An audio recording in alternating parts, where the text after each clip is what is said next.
इस वक्त तुम यहां कैसे? महल के एक एकांत भाग में देवपुर के जागीरदार या छोटे मोटे राजा की युवती कन्या पद्मा ने अपने भावी पति से पूछा, ओह, कैसी काली रात है ये। उजेला पक्ष होने पर भी न जाने कहां से इस भयानक काले बादलों ने देवपुर और उसके सामने के विशाल मैदान और पीछे की पहाड़ियों और इस दुर्ग को घेर रखा है। बोलो ना, कुछ कहते कहते रुक क्यों गए? बोलो ना महाभैया। तुमसे अंतिम बार मिलने आया हूं पद्मा, युवक ने सजल भाव से कहा। अंतिम बार? धक्क सी होकर युवती राजकन्या ने दोहराया। तुम कहना क्या चाहते हो भैया? किसी से सहायता मांगने के लिए गुप्त रीति से तुम किले के बाहर भेजे जा रहे हो क्या? नहीं, तुमने शायद अभी तक सब बातें सुनी नहीं। आज ही रात को शत्रु का धावा करो। कल सवेरे तक हम देवपुर के भाग्य का अंतिम निर्णय कर लेना चाहते हैं।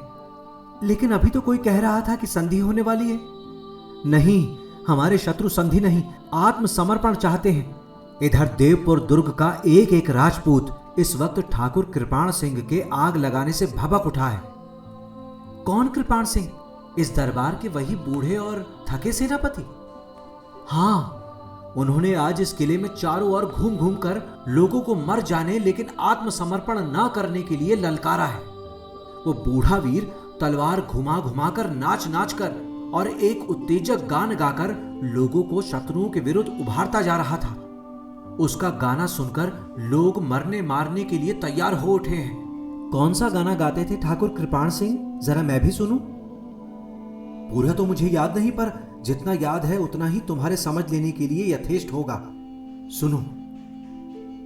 ऐसी होली खेलो लाल, ऐसी होली खेलो लाल, जन्मभूमि का दुख हरने को, माता का मंगल करने को, भरने को पीड़ित हृदयों में सुख के झरझर झर करने को, लेकर में कराल करवाल, ऐसी होली खेलो लाल।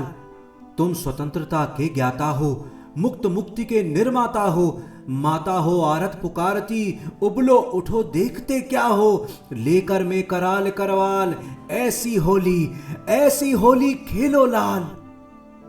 गाना गाते गाते युवक महासिंह के नथुने भड़कने लगे। कपोल और कान सुर्ख हो चुके, सांस जोर से चलने लगी। युवती पद्मा भी उत्तेजित हो उठी। अस्तु, युवक ने कहा, आज रात को पिछले पहर हम धावा करेंगे। हमारी विजय होगी।